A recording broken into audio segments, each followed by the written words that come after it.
So a lot of times men will tell us, I have throbbing erections like I had when I was a teenager. I haven't had an erection like this in 20 or 30 years.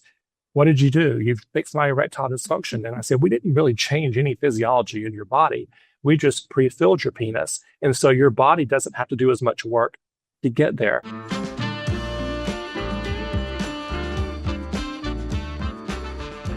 Whether you're worried about it yourself or heard your partner worry about it, size is a topic loaded with shame, secrecy, and curiosity. Today, I'm joined by William Moore from PhalloFILL to talk about enhancement, confidence, and what no one ever tells you. William Moore is the founder of the Dallas-based biohacking clinic Advanced You and the visionary behind PhalloFILL, the leading non-surgical penile girth enhancement. After launching PhalloFILL in 2021, now it is the most accessible treatment for penile girth enhancement.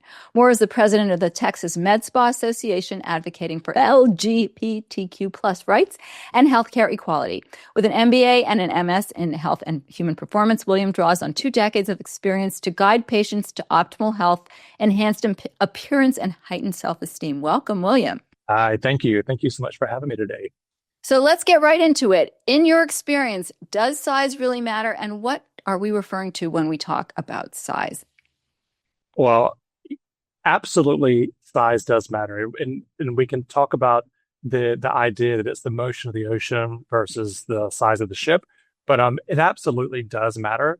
And we believe from the studies that have been published that girth is more important than the length. So those are the 2 components of size when it comes to a penis. Is the girth, which is the around part, and then of course the length, which is how long it is. But the stimulation occurs from the friction and the penetration at the opening of the vagina, and not from it pounding against the wall and causing some pain. So there's been lots of studies that have been published and surveys taken from women, and they always report most skewed to the girth is the most important part of size when it comes to a man's penis.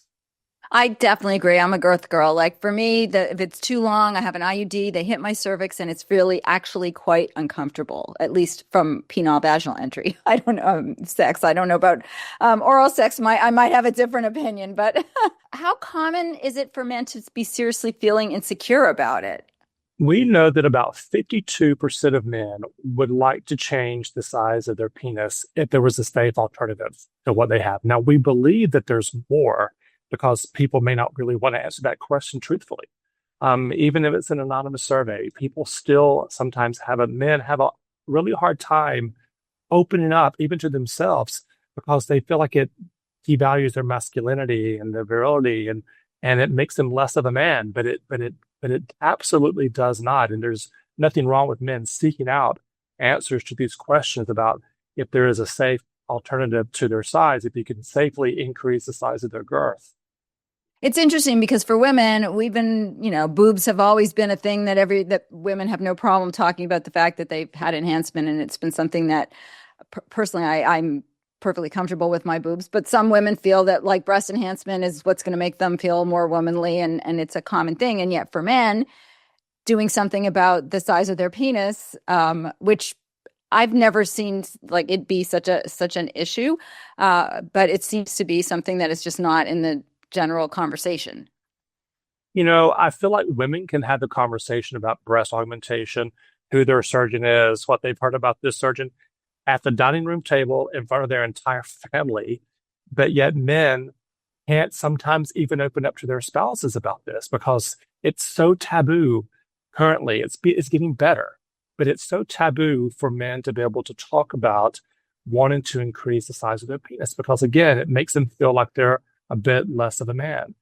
And there's so many men that come in to get treated that tell me that they're not even going to tell their wives that they're doing this. They plan it around their wives' vacations and when their wives are going to be gone for work and so forth.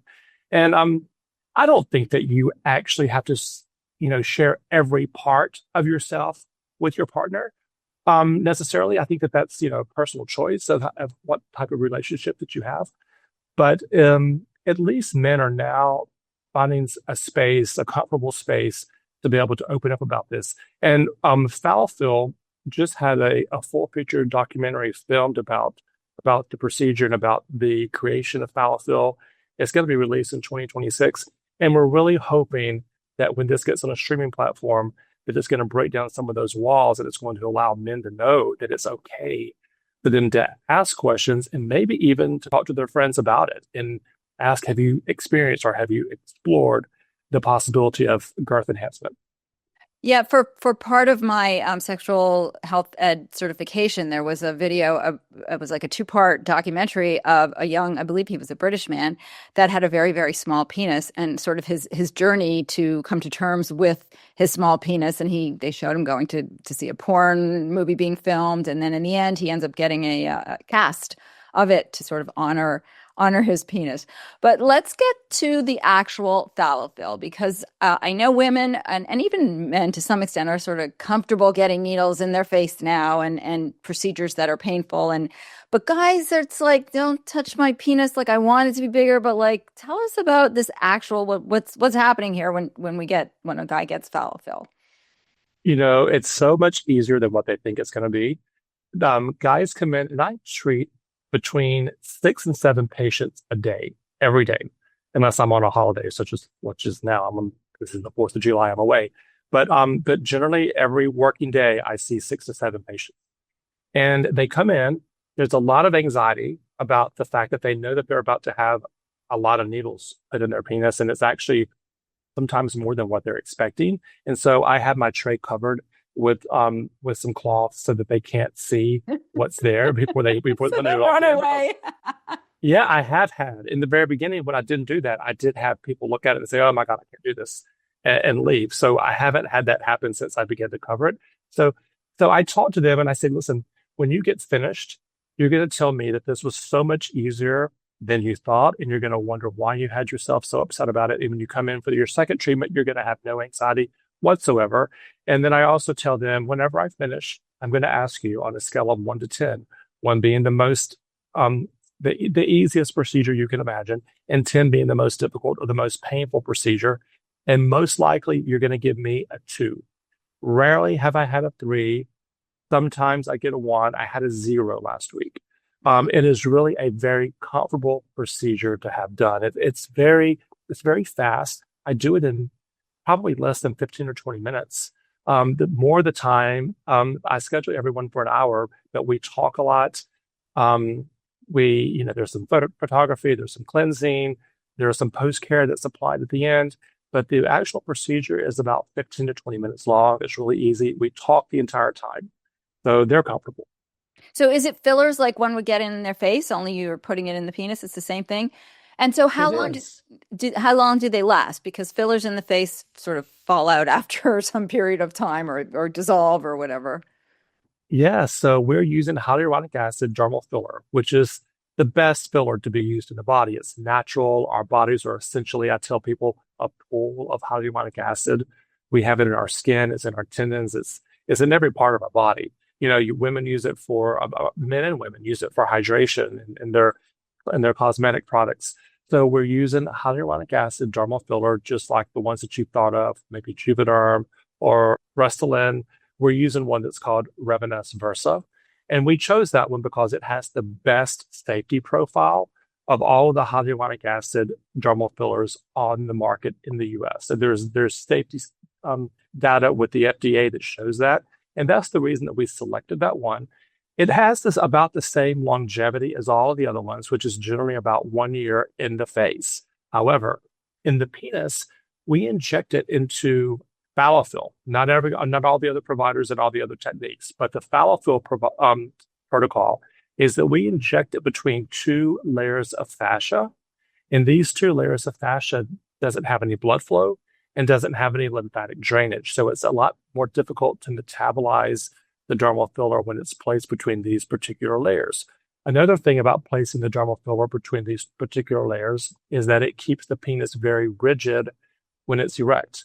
If you inject the dermal filler outside this fascia, which most providers do outside the PhalloFill network, you're going to have a squishy, gelatinous penis because you're going to have an erection firm inside, and then the dermal filler is on top of that, and it's very squishy, but also it doesn't have any protection and it metabolizes much faster.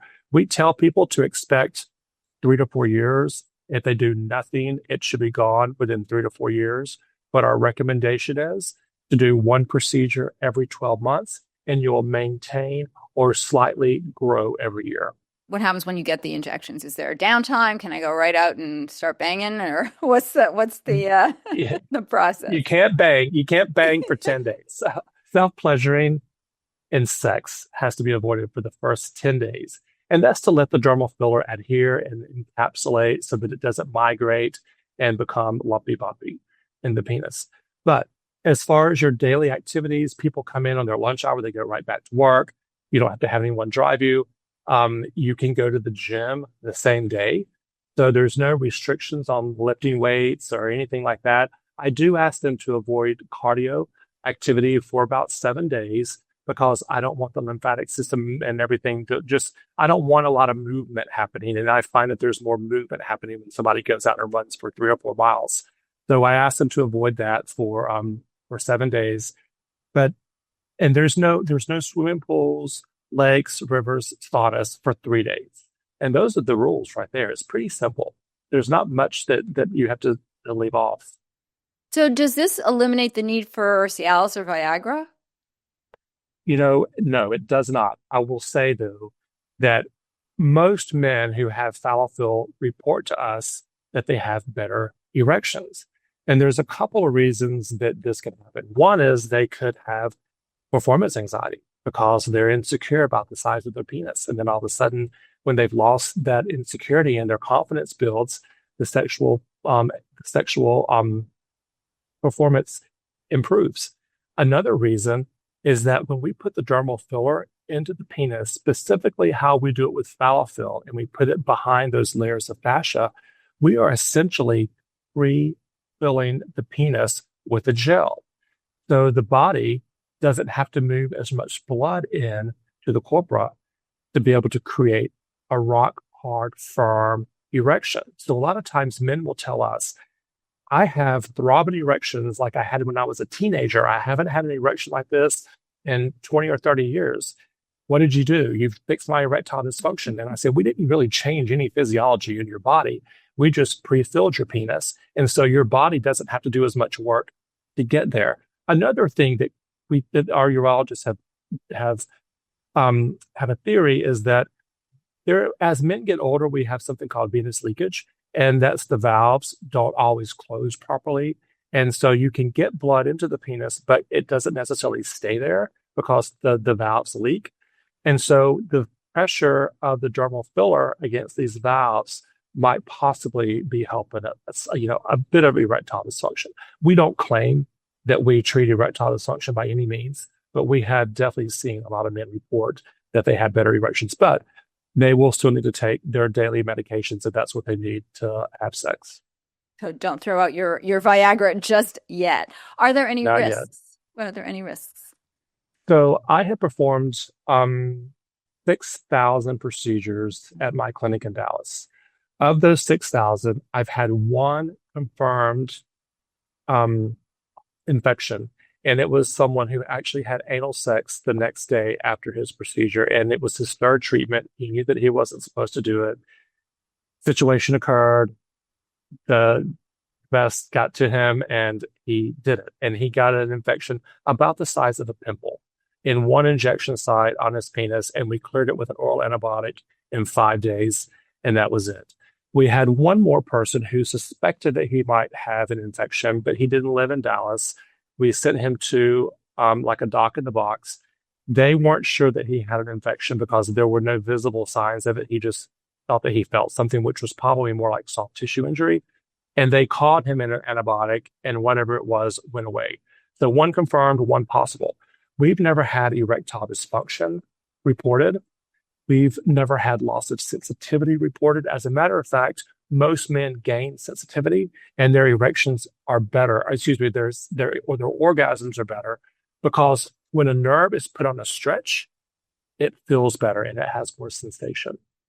So those are really the only things that we've ever run across. And it is a very safe procedure. And we've done safety studies that were presented at the American Urology Association and the Sexual Medicine Society of North America, showing that our rate of complications is almost zero. It's a very safe procedure. If this sparks something for you and you want the extended cut of the episode, you can listen to the full interview wherever you get your podcasts. Just search Taboo to Truth or hit the link in the description.